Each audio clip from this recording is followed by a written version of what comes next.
La télévision communautaire du secteur normandais incorporé vous présente maintenant la revue annuelle du corps de cadet 1497 de Normandais.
Lieutenant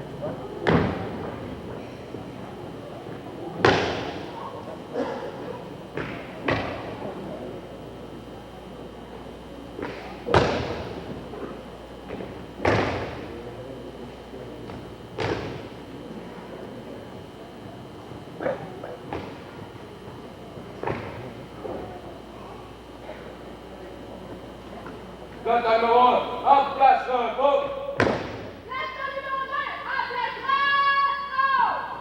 Lieutenant numéro 1, en place, repos.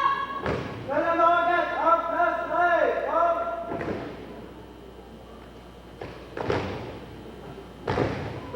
Corps des cadets, repos.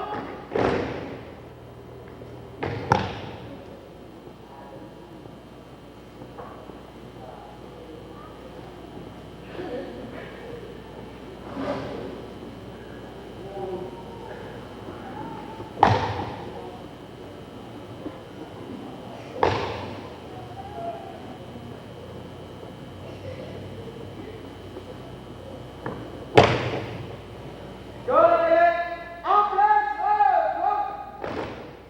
Repos.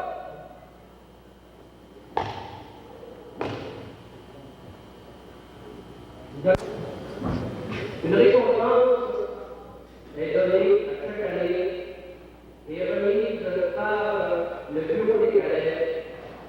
C'est la médaille de patronat qui est donnée aux cadets méritants qui s'est distingué à la fois par son leadership et sa bonne tenue. Cette médaille sera remise par le colonel Bertrand au cadet commandant Martin Malot.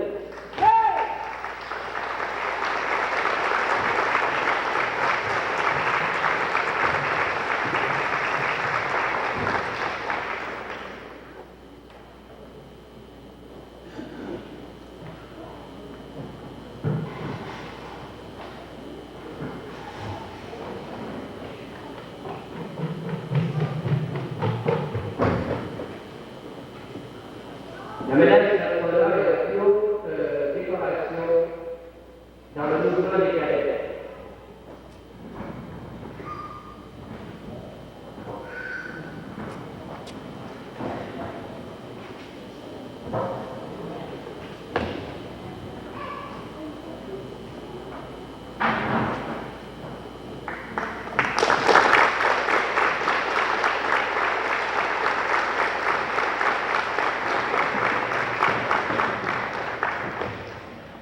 Depuis la réouverture du corps des cadets en 1973, un trophée est décerné aux meilleurs cadets qui, dans les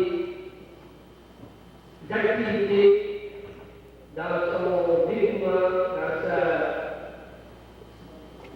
vie en général, a démontré beaucoup de savoir-faire et de savoir-vivre. C'est le trophée du commandant qui est remis à monsieur au cadet Yves Prison par le capitaine Livia du bureau des cadets.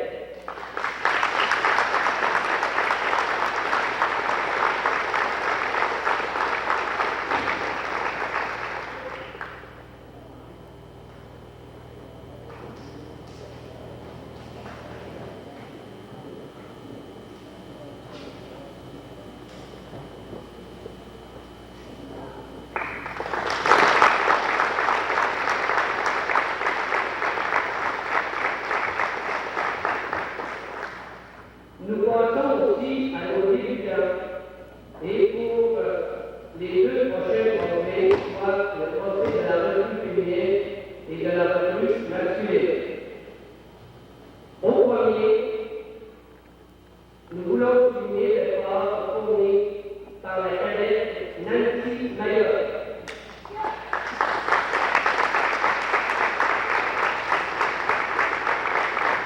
Le trophée du soir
Nous demanderions au sergent du bureau des cadets de bien vouloir remettre le trophée de tir senior au cadet Daniel Cantet.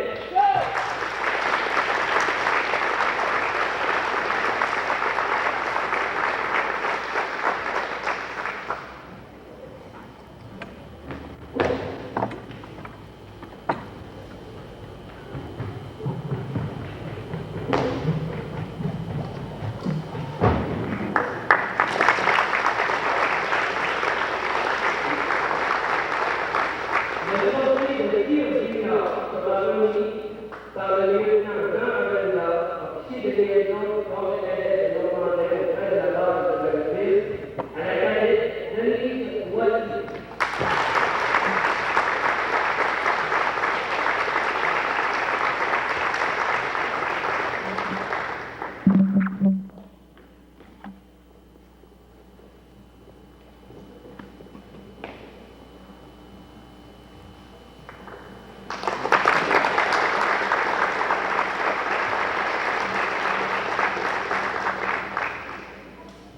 Le trophée d'exercice militaire sera décerné par un corps de l'armée. Le commandant du corps de cadets qui aura ouvert le corps de cadets en 72 à la cadette Janine Lalondet.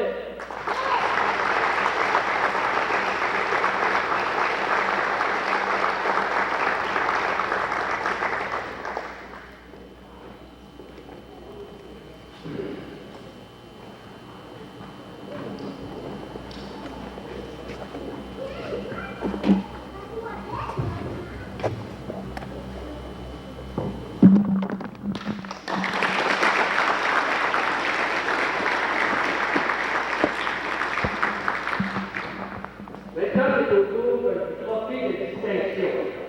Ce trophée a une courte histoire et une histoire quand même. C'est le trophée qui est remis annuellement aux cadets qui, auprès des membres du corps, a démontré beaucoup de leadership, qui a été pour ses confrères et consoeurs un exemple. Ce trophée est remis annuellement par le Conseil des jeunes colons du secteur, Conseil 42-74 de Normandais, et j'inviterai le grand chevalier, M. Yvan André, à bien vouloir remettre au cadet Martin Manon le trophée de distinction.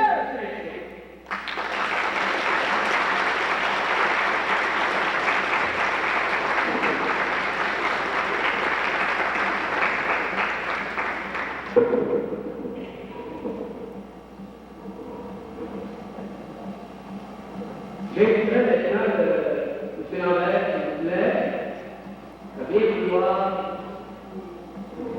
remettre. Je voudrais, au nom de mes frères chevaliers, vous faire part de toute notre appréciation du beau travail que vous faites. Comme chevalier colon, un de nos objectifs, c'est d'aider la jeunesse. Et comme notre conseil couvre les 5 parois du secteur, et que vous-même, vous venez des 5 parois du secteur, je pense que c'est un bon service qu'on pouvait vous rendre. Les de remettre au commandant du corps de Québec une dernière tranche d'une subvention de 1 500 $ pour vous aider dans votre activité.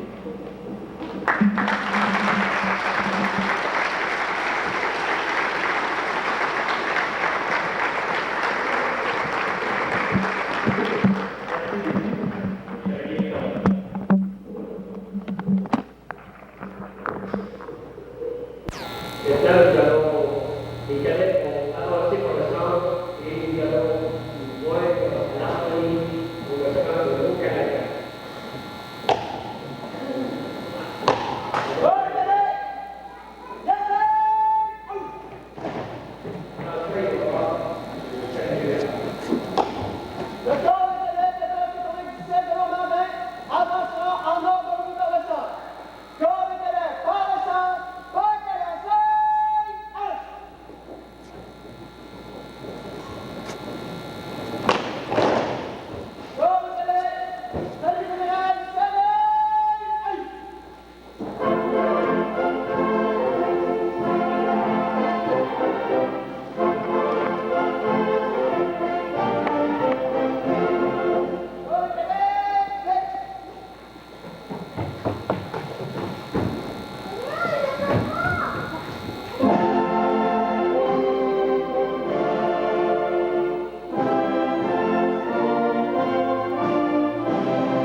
Maintenant, nous serons à la visite des kiosques montés par les cadets, illustrant les différentes activités obligatoires mensuelles à l'intérieur du programme des 4 années de formation sur les voies vertes, les voies rouges, les voies d'argent et les voies dorées. On vous demanderait de ne pas lancer le groupe qui sera avec notre inspecteur lors de cette visite. Ça, c'est le groupe pour les plus jeunes. Pendant ce temps, l'harmonie va interpréter quelques airs de son répertoire et par le fait, je vous invite tout le monde à assister à son concert élève qui aura lieu le 29 mai à 20h30 en l'église de Normandais. Entre-temps, l'harmonie accueillante de Normandais aura participé au championnat provincial des harmonies qui se tiendra en cette semaine prochaine chaque année.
Bon, salut.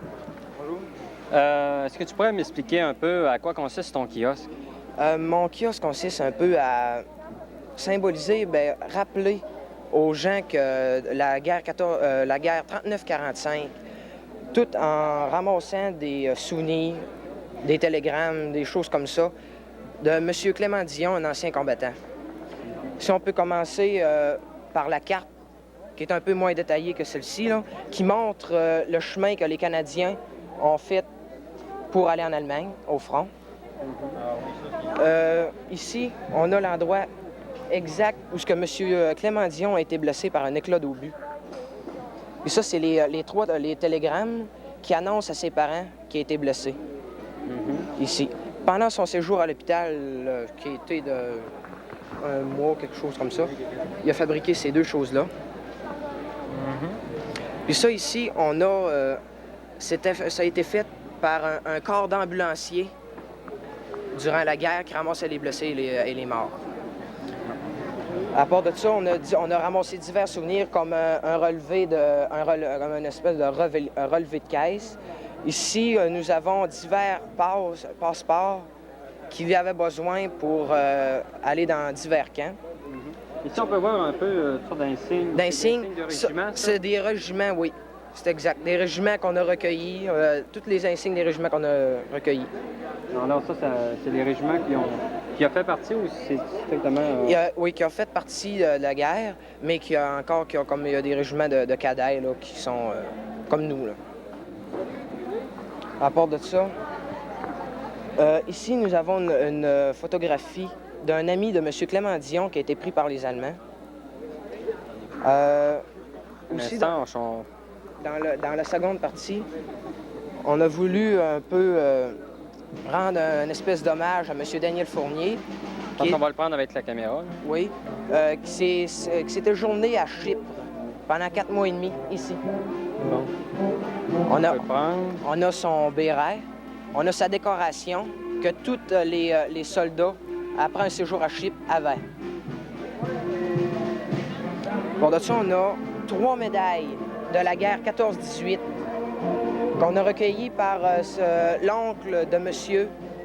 Lambert, grand chevalier qui était ici présent. Ici, on a voulu un autre hommage à M. Gaétan Boivin, un ancien commandant du corps de cadets de Normandin, et c'est la plaque et le parchemin qu'on lui a offert après ses services rendus. Oui. Les médailles qu'on peut voir ici, là, ça consiste en quoi? Ça, ces médailles-là, c'est toutes des médailles que les cadets ont gagnées pendant les camps de cadets qui se font l'été, de 2 ou 6 semaines. Alors, à Valcartier... À Valcartier, à Cap-Chat, en Colombie-Britannique, un peu partout. On vous remercie beaucoup. Bonjour, maintenant on est rendu au kiosque de cartographie. Alors, qu'est-ce qu'on peut apprendre dans un cours comme la cartographie au corps de cadet? Bien, on apprend à se situer en forêt. Supposons qu'on est perdu, bien, c'est facile de retrouver notre chemin. On se situe avec des points, puis en tout cas, on apprend à se démêler en forêt. Alors, ici, on peut voir un peu les instruments dont vous vous servez pour la cartographie. Ici, vous avez la boussole. C'est important quand on va en forêt, mais autant qu'on sache s'en servir, parce que supposons qu'on ne sait pas s'en servir, puis on l'utilise, bien, on peut se perdre. Donc, comment ça marche? Ici, supposons que je suis au lac, c'est le lac de la Vérité, puis je veux m'en aller au pic de Gravel. Bon, je pars du point A au point B, puis je trace ma ligne de gisement, puis avec ma boussole qui est j'ai préalablement ajusté la déclinaison magnétique, ben, je vais trouver mon gisement. Ça veut dire que mon angle de marche. Parce qu'on sait que quand on marche, on a une déviation. Fait que pour pas tourner en rond, ben, on a besoin de la boussole. Fait que là, je pars de mon point A au point B. Là, je tourne ma boussole pour que les lignes de la boussole arrivent avec les lignes de la carte. C'est aussi simple que ça. OK. Et puis ici, je crois que vous avez un autre instrument ici de mesure. Ça, c'est simplement une échelle. C'est la même échelle que sur les boussoles. C'est pour mesurer les angles de marche. Si vous avez un livre. Ça, c'est le fun. C'est une carte tridimensionnelle. Ouais, c'est ça. À 3 dimensions. Fait que si vous fixez avec ces petites lunettes-là, vous allez voir la montagne va s'élever. C'est comme si vous survoliez un avion. Ah bon. Alors, on te remercie beaucoup. On est maintenant rendu au kiosque de secourisme. Alors ici, on peut voir un peu tous les échantillonnages que ça prend dans un corps de cadet pour le secourisme. Alors, est-ce qu'on peut s'en servir assez souvent dans un camp de cadet? Bien, disons que les médicaments secondaires comme ça ici, le VIX, puis tout ça, on ne traîne pas ça toujours dans les camps. C'est surtout la trousse de secouriste, puis les bandages, les couvertures pour les civières, puis les choses, les désinfectants, le peroxyde, puis ben, à peu près tout ce qui est le plus important. Mais il y a des choses comme le Cepacol, je ne crois pas qu'on les traîne, parce que moi, quand je suis allée, il n'y en avait pas. Puis Murine, For Your Eyes, il n'y en avait pas non plus. Puis c'est surtout les pansements, puis les couvertures, les ciseaux, tout ce qui peut se rapporter au pansement. Et, mais dans un cours, qu'est-ce qu'on apprend en général? On apprend les premiers soins, c'est-à-dire la respiration artificielle, comment faire un bandage à la tête, comment faire une éclisse aux jambes, aux bras, puis comment faire tenir un bras qui est en écharpe ou les jambes en éclisse comme ça en bois là-bas, puis comment administrer un médicament ou comment administrer un antidote pour un poison ou neutraliser le poison durant un certain temps. Puis les sortes de brûlures, comment les soigner, qu'est-ce qu'il faut faire puis ne pas faire à appliquer dessus. Puis généralement, c'est à peu près tout ce qui se passe. Ici, vous avez la carte de secouriste qui permet aux gens, à ceux qui la reçoivent, d'administrer les premiers soins. C'est l'ambulance Saint-Jean qui fait suivre le cours. C'est valide jusqu'en décembre 1986. Ça dure combien d'années une carte de secouriste environ? C'est 4 ans en tout, à part quelques mois près, quelques jours. Ici, on peut voir un montage. Est-ce que tu peux nous expliquer en bref? Bien, c'est un montage maquette fait avec de la mousse qui a été prise dans les bois. Et puis des bonhommes G.I. Joe que tout le monde connaît. C'est pour simuler un accident d'hélicoptère. Ici, il y a les gens qui essayent d'accourir pour les aider, puis ça représente un lac, puis c'est surtout décoratif. Alors, on te remercie beaucoup pour ta démonstration. Près de moi, j'ai deux Daniel. Alors, un des deux Daniel, est-ce qu'il pourrait me dire, par exemple, dans quel kiosque où je me trouve en ce moment? Vous vous trouvez actuellement dans le kiosque de l'exercice aventurier, c'est-à-dire pour les sorties en forêt. À quoi consiste un exercice aventurier? C'est quand tout le corps de cadet sort, puis on part, puis on va dans le bois. On va se tenter pour passer une couple de jours. Ça peut être en hiver ou en été. Ici, vous avez tout ce qu'on utilise. Ça, c'est le repas pour une journée. Il y a plusieurs menus. C'est vos boîtes de rations, ça? Oui. Ils sont nouvelles, ils sont de l'année passée. Ils sont beaucoup meilleurs et plus pratiques. Alors, si on pourrait prendre à peu près ce qu'il y a sur la table, là, oui. À quoi consiste une boîte de rations? Qu'est-ce qu'il y a en principale nutrition? Vous avez tous les aliments nécessaires à la bonne santé, les protéines et tout ça. Ça, c'est impossible qu'une personne mange tout ça dans un repas. C'est trop bien structuré. Vous avez le déjeuner, il y a plusieurs menus. Ça, c'est le menu 3. Le déjeuner, ici à la gauche. Il y a des œufs, des céréales. Ça remplace un pain. C'est des biscuits qui remplacent du pain. Oui. À part ça, il y a du jus d'orange, il y a du café toujours. Ici, ça, c'est le dîner. Ça, c'est le dîner. Oui. C'est des saucisses? Oui, quoi? oui. Bon. Des saucisses. Ça, en passant, comment servir ça, vous faites bouillir une enveloppe comme ça durant 2 minutes. Puis après ça, vous la sortez, puis vous pouvez la manger à même le sac. Puis c'est délicieux. Sûrement.